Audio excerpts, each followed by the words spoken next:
আসসালামু আলাইকুম রহমতুল্লাহ। ভারতের বিরোধিতা করা পাবলিকগুলো অধিকাংশই জানে না, অধিকাংশই বোঝে না, অধিকাংশকেই ভুল বোঝানো হয়, অধিকাংশই রাজনীতি করে তার পেট চালাইতে চায়, অধিকাংশই বিকৃত মাল, অধিকাংশই এটা করেই তার পেট চালায়।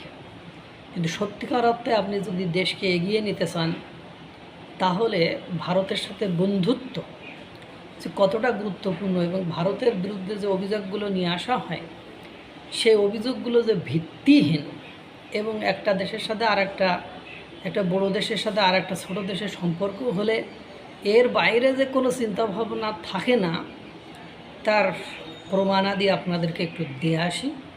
একটু শোনেন, আপনারা মনোযোগ দিয়ে শুনলেই বুঝতে পারবেন যে ঘটনা কী। ভারতের সঙ্গে আমরা একটা তেল চুক্তি করেছিলাম। সেই তেল চুক্তির আন্ডারে আমাদের যখন সবচেয়ে ক্রাইসিস, পুরো দেশ বন্ধ হয়ে যেত।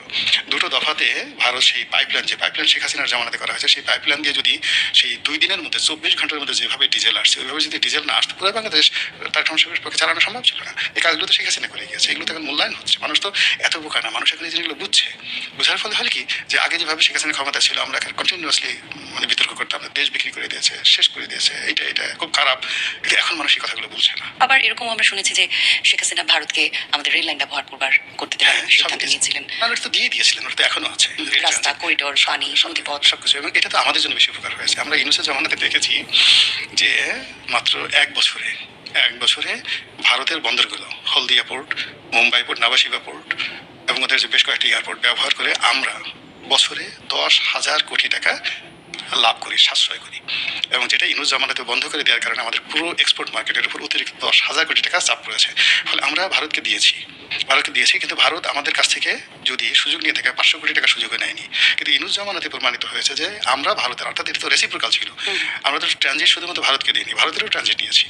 তো ভারতের ট্রানজিট নেওয়ার ফলে আমাদের লাভ হয়েছে 10,000 কোটি টাকা পার ইয়ার। আর ভারত আমাদের কাছ থেকে ট্রানজিটের মাধ্যমে সেই 500 কোটি টাকাও পাইনি। আবার ধরুন, ভারতের সঙ্গে আমরা একটা তেল চুক্তি করেছিলাম। সেই তেল চুক্তির আন্ডারে আমাদের যখন সবচেয়ে ক্রাইসিস, পুরো দেশ বন্ধ হয়ে যেত। দুটো দফাতে ভারত সেই পাইপলাইন শেখ হাসিনার জামানাতে করা হয়েছে, সেই পাইপলাইন দিয়ে যদি সেই 2 দিনের মধ্যে 24 ঘন্টার মধ্যে যেভাবে ডিজেল আসছে, ওইভাবে যদি ডিজেল না আসতো, পুরো বাংলাদেশ তার ধ্বংসের পক্ষে চালানো সম্ভব ছিল না। এই কাজগুলো তো শেখ হাসিনা করে গিয়েছে, এগুলো তো এখন মূল্যায়ন হচ্ছে। মানুষ তো এত বোকা না, মানুষ এখন এই জিনিসগুলো বুঝছে।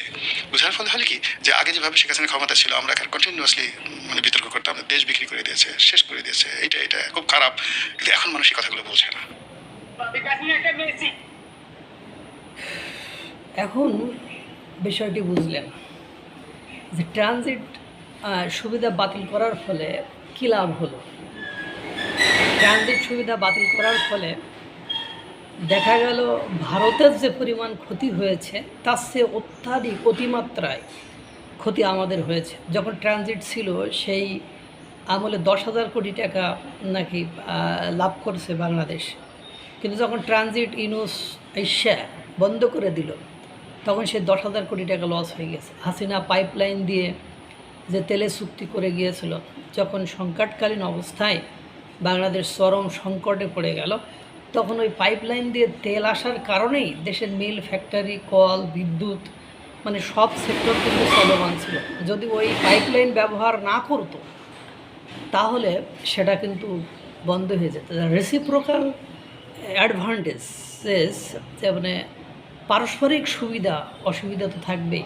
যে শুধু আমরা বলছি ভারতকে রেল লাইন দিয়েছে, ভারতকে এটা দিয়েছে, ওটা দিয়েছে, কিন্তু এগুলো দেওয়ার পরিপ্রেক্ষিতে আপনি কি সুবিধা পেয়েছেন, এটা যখন ছিল না তখন আপনার কি ক্ষতি হয়েছে, এটা বন্ধ করে দেওয়ার ফলে কি ক্ষতি হয়েছে, সেটা কিন্তু একবারও বলছেন না। সুতরাং ভারত সম্পর্কে যে ধারণা আমরা পোষণ করি, এটা ভ্রান্ত ধারণা।